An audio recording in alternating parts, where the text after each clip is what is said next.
Hi hello guys, welcome you all to a Success Yes YouTube channel. இந்த வீடியோவில் washing மிஷினில் துணி எப்படி வாஷ் பண்ணுறது அப்படின்னு தான் பார்க்க போகிறீங்க. ஸோ இந்த வீடியோ உங்களுக்கு கண்டிப்பாக யூஸ்ஃபுல்லாக இருக்கும் நான் நம்புகிறேன். வாங்க வீடியோக்குள்ளே போகலாம். இந்த இடத்துல வாட்டர் செலெக்ஷன் அப்படின்ற ஒரு பார்ட் இருக்குது. ஸோ அந்த பார்ட்டில் வந்து வாஷ் அப்படின்னு வச்சிங்கன்னா நமக்கு தண்ணி துணி துவைக்கிற இடத்துல ஃப்ளோ ஆகும். இதே நீங்கள் ஸ்பின்னுக்கு மாற்றினீங்கன்னா பக்கத்தில் ட்ரையர் இருக்குது பார்த்தீங்களா, அங்கே வந்து உங்களுக்கு தண்ணி ஃப்ளோ ஆகும். இப்போ நம்ம துணி தான் துவைக்க போகிறோம். ஸோ அதனால் வாஷ் அப்படின்ற இடத்துலையே வந்து சேஞ்ச் பண்ணி வச்சுக்கலாம். ஓகேங்களா?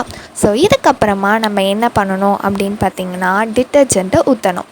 அதாவது சர்ஃப் எக்ஸல், ஏரியல் இந்த மாதிரி ஏதாவது ஒரு லிக்விடை வந்து நம்ம ஊற்றிட்டு அண்ட் தென் வந்து தண்ணி ஃபில் ஆகிறது ரொம்ப முக்கியம். அதுக்கான ஒரு அளவு இருக்குது காய்ஸ். ஸோ அந்த அளவுக்கு ஏற்ற மாதிரி நம்ம தண்ணியை ஃபில் பண்ணிக்கணும். ரொம்ப அதிகமாக ஃபில் பண்ணிங்கன்னா தண்ணி வெளியே ஊற்றிடும். ஸோ அதுக்கப்புறமா நம்ம கொஞ்சம் கொஞ்சமாக துணியை போட்டு, துணி போடுறதும் வந்து உங்களோட வாஷிங் மிஷினோட கெப்பாசிட்டிக்கு ஏற்ற மாதிரி நீங்கள் துணியை வந்து ஏதாவது வாஷ் பண்ணலாம். ஓகேங்களா? இப்போ துணியெல்லாம் போட்டாச்சு. துணி போட்டதுக்கப்புறமா ஃபர்ஸ்ட் ஸ்விட்ச் ஆன் பண்ணிக்கோங்க. அதுக்கப்புறமா நமக்கு வாஷ் டைமர் அப்படின்னு கொடுத்துருப்பாங்க. ஃபர்ஸ்ட் நமக்கு வந்து ட்ரெயினில் வந்து வாஷ் அப்படின்ற இடத்துல வந்து அந்த பட்டன் கரெக்டாக இருக்கான்னு பார்த்துக்கோங்க. அதுக்கப்புறமா வாஷ் டைமரில் வந்து 5 minutes, 15 minutes, 10 minutes அப்படின்னு கொடுத்துருப்பாங்க. ஸோ ஹெவியான கிளாத்ஸுக்கு, ஜீன்ஸு, பெட்ஷீட்ஸ் இந்த மாதிரி கிளாத்ஸுக்கு தான் நம்ம 15 minutes யூஸ் பண்ணோம். நார்மலாக ரெகுலர் யூஸ்க்கு யூஸ் பண்ணுற டாப்ஸ்க்கெலாம் வந்து 10 minutes போதும். 10 minutesக்கு நம்ம டர்ன் பண்ணிக்கலாம் அந்த பட்டனை.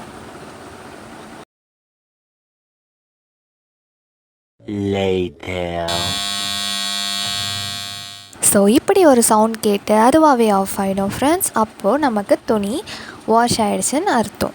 வாஷ் பண்ணதுக்கப்புறமா நம்ம ட்ரைன் பண்ணிவிட்டு திருப்பி செகண்ட் வாஷ்க்காக நம்ம அந்த ட்ரைனரை வாஷுக்கு சேஞ்ச் பண்ணிக்கணும். ஓகேங்களா? சேஞ்ச் பண்ணதுக்கப்புறமா டேப் ஓப்பன் பண்ணி ஃபர்ஸ்ட் பண்ண ப்ராசஸே திருப்பி நம்ம பண்ண போகிறோம். பட் லாஸ்ட் டைம் நம்ம 10 minutesக்கு பண்ணோம். இந்த வாட்டி நம்ம 5 minutesக்கு பண்ணாலே போதும். இந்த டைம் நீங்கள் கம்ஃபர்ட் ஆட் பண்ணிக்கலாம்.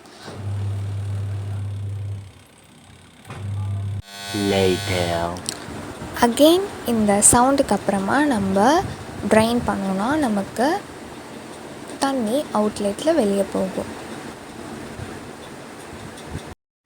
நமக்கு வந்து மழை காலத்துலேயும் சரி, பனி காலத்துலேயும் சரி கண்டிப்பாக ட்ரையர் யூஸ் ஆகும். ஸோ அந்த மாதிரி டைமில் துணிகளை நல்லா இந்த ட்ரையரில் வந்து போட்டுட்டு மேலே ஒரு ரப்பர் கொடுத்துருப்பாங்க. அதாவது வந்து க்ளோஸ் பண்ணுறதுக்காக கொடுத்துருப்பாங்க. அதை வந்து நீங்கள் கரெக்டாக டைட்டாக ஃபிக்ஸ் பண்ணணும் துணியெல்லாம் போட்டதுக்கப்புறமா. ஓகேங்களா? ஸோ டைட்டாக ஃபிக்ஸ் பண்ணதுக்கப்புறமா மேலே கொடுத்துருக்க 2 க்ளோஸரையும் வந்து நம்ம க்ளோஸ் பண்ணணும் ட்ரையருக்கு. ஓகேங்களா? ஸோ க்ளோஸ் பண்ணிவிட்டு ட்ரையரை வந்து ஆன் பண்ணிடலாம். ட்ரையர் ஆன் பண்ணும்போது நமக்கு வாஷில் இருந்தாலும் சரி, ட்ரைனில் இருந்தாலும் சரி அவுட்லெட்டில் தண்ணி போகும். பட் நம்ம ட்ரைன்லேயே வச்சுக்கலாம். ஏன்னா வந்து நமக்கு ட்ரை பண்ணி தண்ணியை வெளியே அமைச்சு விடுது. ஸோ அதனால் அப்போ நமக்கு வெளியே தண்ணி போகும் அவுட்லெட்டில். ஓகேங்களா?